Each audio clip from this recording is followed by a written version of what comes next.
श्रीमान् वेङ्कटनाथार्यः कवितार्किककेसरी वेदान्ताचार्यवर्यो मे सन्निधत्तां सदा हृदि।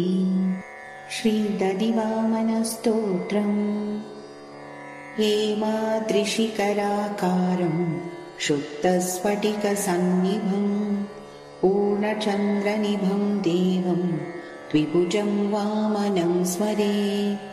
पद्मासनस्थं देवेशं चन्द्रमण्डलमध्यगं ज्वलत्कालानलप्रख्यं तडित्कोटिः समप्रभं सूर्यकोटिप्रतीकाशं चन्द्रकोटिसुशीतलं चन्द्रमण्डलमध्यस्थं विष्णुमव्ययमच्युतं श्रीवत्सकौस्तुभोरस्कं दिव्यरत्नविभूषितं पीताम्बरमुदाराङ्गं वनमालाविभूषितं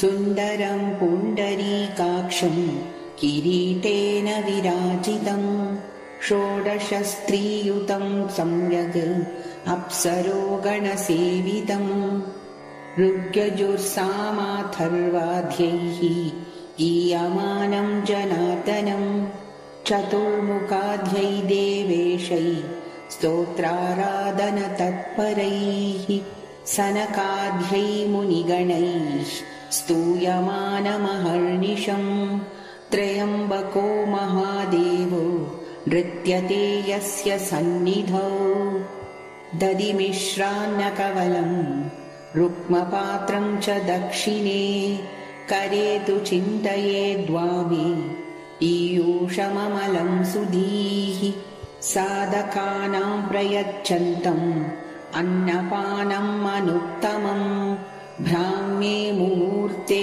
चोत्थाय ध्यायाद्देवमधोक्षजम् अतिसुविमलगात्रं रुक्मपात्रस्तमन्नं सुललितदधिभाण्डं पाणिना दक्षिणेन कलशममृतपूर्णं वामहस्ते ददानं तरति सकलदुःखान् वामनं भावयेद्यः क्षीरम् अन्नम् अन्नदाता लभेदन्नाद एव च पुरस्तादन्नमाप्नोति पुनरावर्तिवर्जितम् आयुरारोग्यमैश्वर्यं लभते च न सम्पदः इदं स्तोत्रं पठेद्यस्तु प्रातःकाले द्विजोत्तमः अक्लेशादन्नसिद्ध्यर्थं ज्ञानसिद्ध्यर्थमेव च अभ्रश्यामः शुद्धयज्ञोपवीति सत्कौपीनः पीतकृष्णार्जिनश्रीः छत्रीदण्डी पुण्डरीकायताक्षः पायाद्देवो वामनो ब्रह्मचारी अजिनदण्डकमण्डलुमेखला रुचिरपावनवामनमूर्तये मितजगत्त्रितयाय जितारये निगमवाक्पटवे वटवे नमः।